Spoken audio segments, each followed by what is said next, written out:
संतकृपा झाली या अभंगाचा आपण भावार्थ पाहिलेला आहे.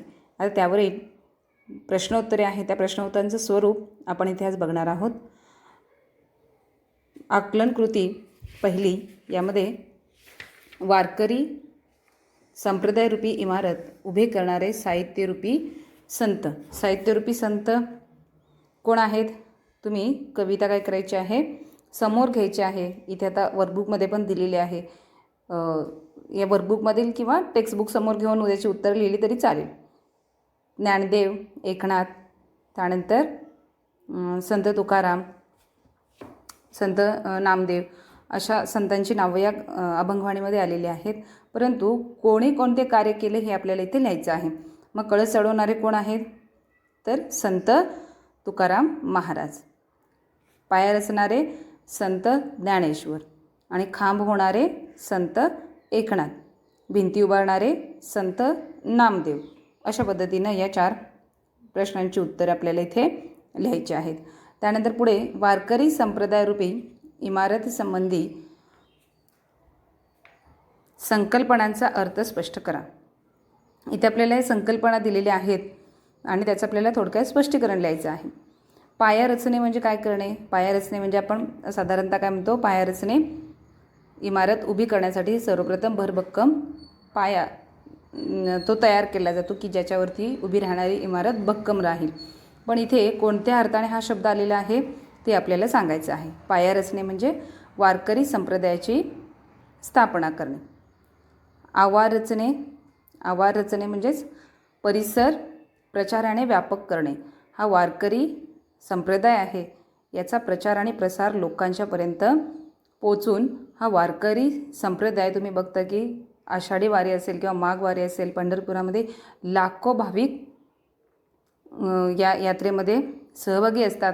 तसे याची महती आहे ती लोकांपर्यंत पोचवणं म्हणजेच या वारकरी संप्रदायाचा जो प्रचार आणि प्रसार आहे तो लोकांच्यापर्यंत मोठ्या प्रमाणात पोचवणे. म्हणजे ते नेमकं याचं उत्तर काय लिहायचं आहे? परिसर प्रचाराने व्यापक करणे. खांब होणे, संप्रदायाला गुरुकृपेने बळकट केले. खांब होणे म्हणजे जी इमारत उभी राहणार आहे त्याला जो भक्कम आधार देऊन वरचं छत जे आहे ते अगदी भक्कम आधाराने उभं राहील त्यासाठी काय केलं जातं, जसा पाया मजबूत पाहिजे तसे सभोवताली रचणाऱ्या भिंतीसुद्धा मजबूत पाहिजेत. तसं इथे या वारकरी संप्रदायाची पाया घट्ट रचला गेल्यानंतर आवार याचा परिसर आणि प्रचार आणि प्रसार मोठ्या प्रमाणात झाल्यानंतर जो खांब म्हणजे जो कायम टिकून राहणारा हा जो भक्ती संप्रदाय आहे तो संप्रदाय गुरुकृपेने बळकट केला. आणि त्यानंतर पुढचं आहे कळस चढवणे म्हणजे परिपूर्ण वैभवापर्यंत पोचवणे. अशा पद्धतीने इथे उत्तरंही लिहायची आहेत. त्याचबरोबर तुम्ही इथे वर्कबुकमध्ये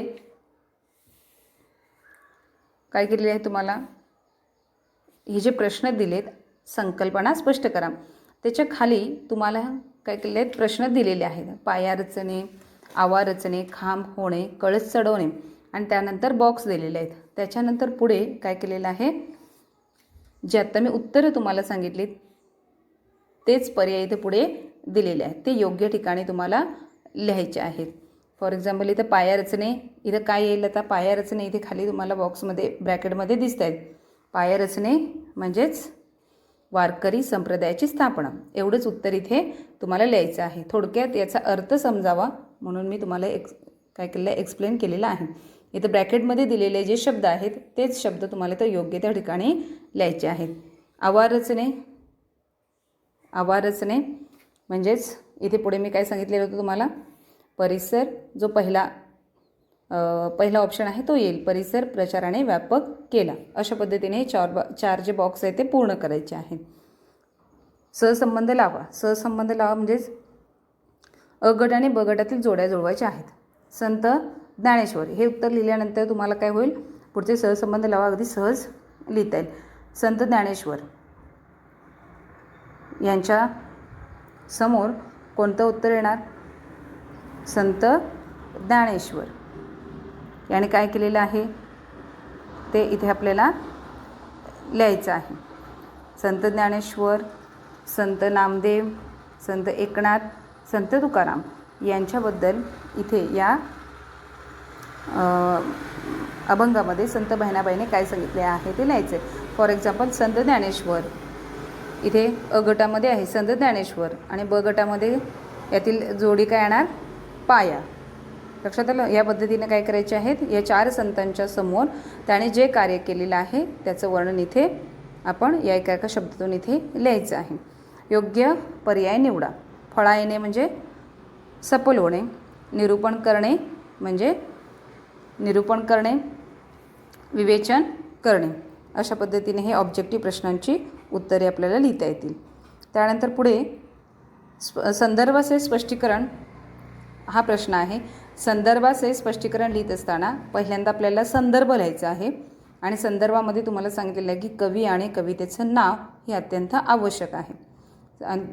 दुसरा प्रश्न आहे त्यालाही याच पद्धतीने संदर्भ आणि स्पष्टीकरण हे लिहायचंच आहे. याचा संदर्भ तुम्हाला इथे मी थोडक्यात सांगते. इथे कवितेची मध्यवर्ती कल्पना आहे की आपण इथे नेहमी काय करतो, वारकरी संप्रदाय ही संप्रदायाची इमारत आहे अशी कल्पना संतकृपा झाली या अभंगात संत बहिणाबाईंनी केली आहे. या इमारतीच्या उभारणीमध्ये संतांनी कोणकोणते कार्य केले त्याचे रूपकात्मक वर्णन या अभंगात आलेले आहे. हे संदर्भ लिहायचं आहे. पुढे भावार्थ दिलेला आहे. ज्या ओळी आपल्याला इथे स्पष्टीकरणासाठी विचारलेल्या आहेत त्या ओळींचं स्पष्टीकरण लिहिताना या भावार्थाची मदत घ्यायची आहे. त्याचबरोबर व्हिडिओमध्ये मी जे स्पष्टीकरण दिलेलं आहे त्या स्पष्टीकरणाच्या आधारे या दोन्ही प्रश्नांची उत्तरे लिहायची आहेत. दोन्हीलाही संदर्भ सारखाच लिहायचा आहे. लक्षात आलं. या पद्धतीने संदर्भ आणि स्पष्टीकरण तुम्हाला लिहायचं आहे. अभिव्यक्तिमत जो तिसरा प्रश्न आहे, अभिव्यक्तिमत यामध्ये तुम्ही स्वतःचं मत लिहायचं आहे. संतांचे कार्य नेहमीच मार्गदर्शक करते याविषयी तुमचे मत स्वतःला स्पष्ट करा. आता इथे आपल्याला प्रस्तावना लिहायची गरज नाही, कारण आपल्या इथं काय केलेलं आहे, स्वतःचं मत व्यक्त करण्यासाठी आपण इथे या प्रश्नाचं उत्तर लिहित आहोत. स्वतःचं मत व्यक्त करत आहोत की संतांचे कार्य आपल्याला नेहमी मार्गदर्शक कसे ठरते हे आपल्याला इथं पटवून द्यायचं आहे. जर सुरुवातीची मला वाटतं अभंगवाणी आहे. अभंगवाणीमध्ये जे संतांच्याबद्दल माहिती सांगत असताना मी मुद्दामून अगदी सविस्तर त्या संतांविषयी माहिती सांगते की जेणेकरून तुम्ही स्वमत लिहित असताना त्याचा जो उपयोग आहे, त्या माहितीचा उपयोग आहे, तुम्हाला तो या स्वमत लेखनामध्ये करता येईल. महाराष्ट्र ही संतांची भूमी आहे. अनेक संतांची परंपरा आपल्या महाराष्ट्राला लाभलेली आहे. वारकरी संप्रदाय हा वारकरी संप्रदायाची सुमारे 800 वर्षापासूनची ही दीर्घ परंपरा आहे. त्यामुळे या वारकरी संप्रदायातून या संतांच्या अनेक अभंगातून, शिकवणीतून आपली जी पिढी आहे ती पिढी अत्यंत संस्काराने विकसित झालेली, विचाराने प्रगल्भ झालेली अशी आहे. आपल्या देशामध्ये, आपल्या समाजामध्ये जे पराक्रम गाजवतात, जे अत्यंत गुणवान आहेत, कौशल्यवान आहेत, धाडसी आहेत, त्यांच्या प्रत्येक गोष्टीची दखल इथे घेतली जाते. ज्या चांगल्या गोष्टी आहेत त्याची वाहवा नेहमीच केली जाते. त्याचबरोबर जे वाईट आहेत, दुराचारी आहेत, तिथे या संतांनी आपल्या अभंगातून, कीर्तनातून, प्रवचनातून, आपल्या ममतेतून, त्याचबरोबर समानतेच्या शिकवणीमधून, बंधुभावामधून लोकांना अशा या वाईट कृत्यापासून दूर करण्याचं काम, त्यांना जागीच कडक शासन करून त्यांना जागीच त्यांच्या वाईट कृत्याची जाणीव करून देण्याचं काम हे आपल्या संतांनी केलेलं आहे. त्यामुळे नेहमीच संतांची शिकवण आपल्याला मार्गदर्शक ठरलेली आहे.